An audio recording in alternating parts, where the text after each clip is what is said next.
Welcome to dot product. Okay, so you need to know some formulas. Dot product is kind of like it sounds. Product we know means what? What'd you say? Multiply? You guessed it. So if I have two vectors, we'll call them u and v. U times v. So you are going to take the x values. So use x value times, I don't know why I did this. This should be a parentheses. Use x value times v's x value. So you'll multiply both x's together. And then you're gonna add it to both y's multiplied together. And then when you add them, you're gonna get a number. You're not gonna get another vector. You're not gonna get a point. You'll multiply them, add them together to get some number. The other thing we're going to do with dot product is get the angle between the vectors. So say we have u going this way and v going this way. This angle between them is what we want to solve for. And you have to know dot product to do this because the formula is cosine theta is the dot product over both magnitudes. Okay, let's use these formulas. So this first example, we're going to find the dot product and the angle between. Let me get another color. Come here. Okay, so for dot product,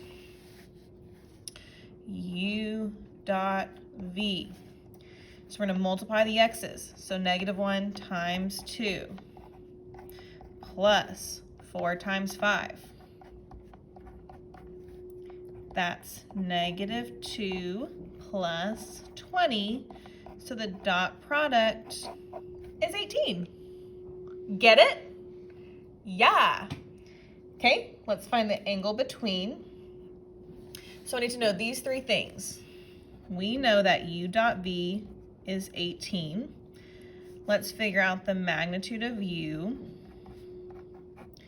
So that's the square root of -1 squared plus 4 squared. So that's 1 plus 16, so 17. Magnitude of v, 2 squared plus 5 squared,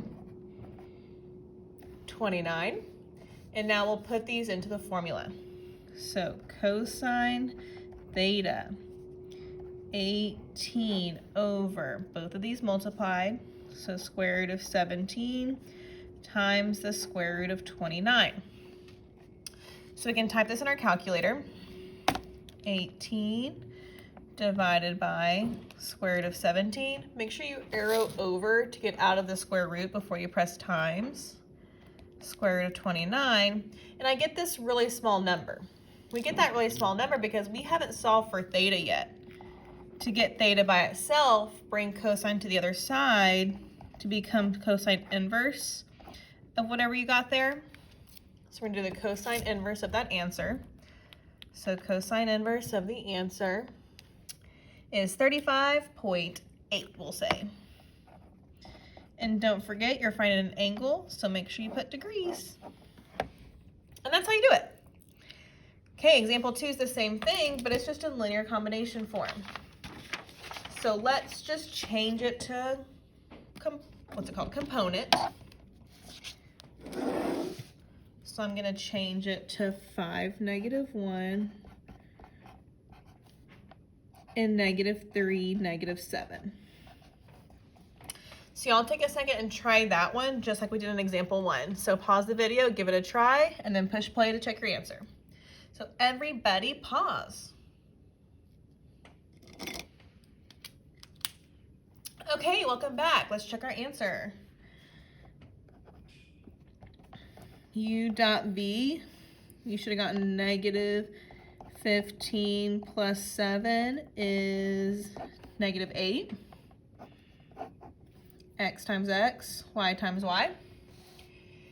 And then cosine theta, we'll use that -8 on top. Now we had to find both magnitudes. So 5 squared plus 1 squared is 26. 3 squared plus 7 squared was 58. You typed that in and did the cosine inverse and got 101.89. Yay, give yourself a high five. Okay, let's keep it trucking. We have one more section to do.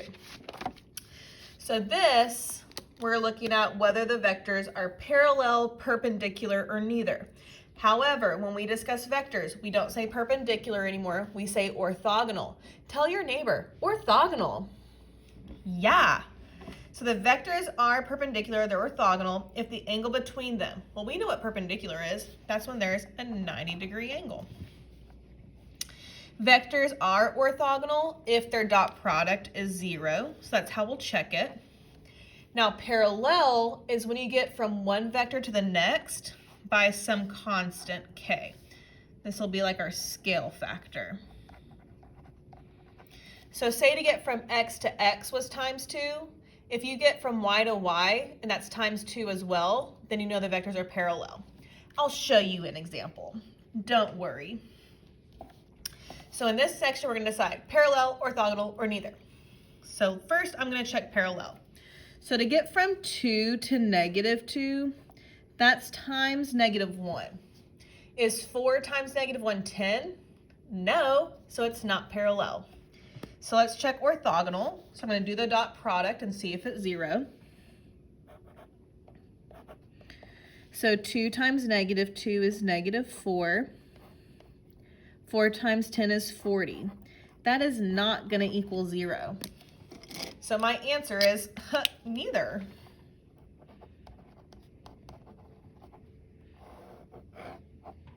Let's try this one. Well, how do you get from 5 to 16? I don't know, sis. So the way you can check is -16 divided by 5. So the second one divided by the first one. Let's do the same thing, 10 divided by 8.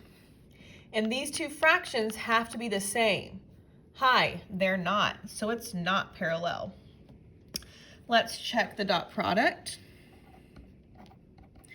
5 times -16 is -80.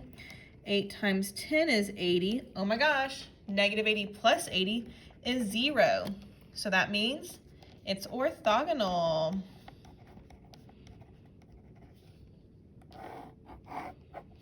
Okay, let's do that same dividing thing because that's a lot easier. So second one divided by the first one.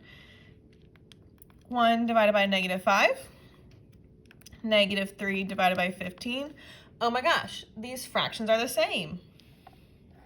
They divided by -5 each time.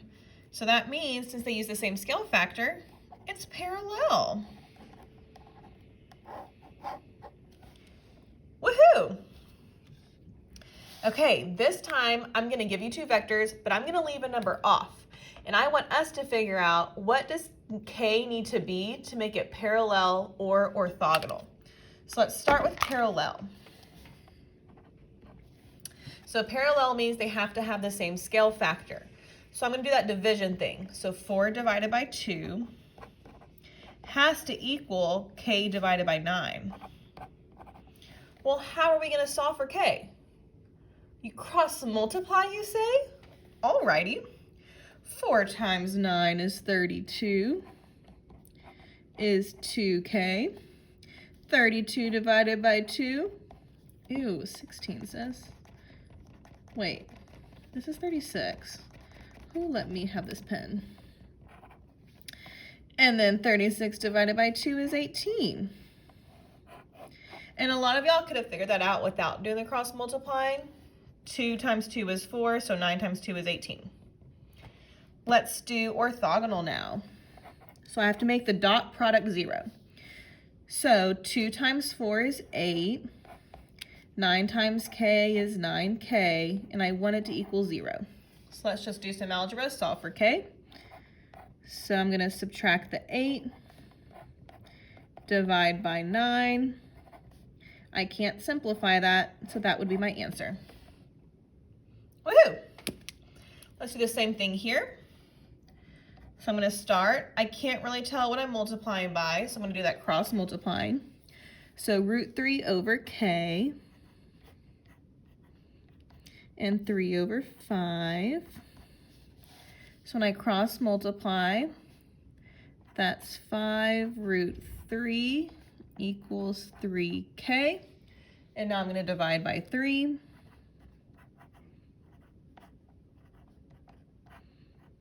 I can't simplify 5/3, so that's my answer. Let's do orthogonal. So k times root 3 plus 5 times 3 has to be 0. We'll subtract the 15, divide by root 3. And that would be my answer, but I need to simplify. So we're going to rationalize. So I'm going to multiply the top and the bottom by root 3. So that's negative 15 root 3 over 3. But I can simplify that even further because 15 divided by 3 is 5. So negative 5 root 3. Okay, and that's dot product. I want y'all to practice on these 4 problems. Now, on this first section, it says find the dot product, but I also want you to find the angle between. So practice on these. Look up your answers on Schoology when you're done. And yay, bye.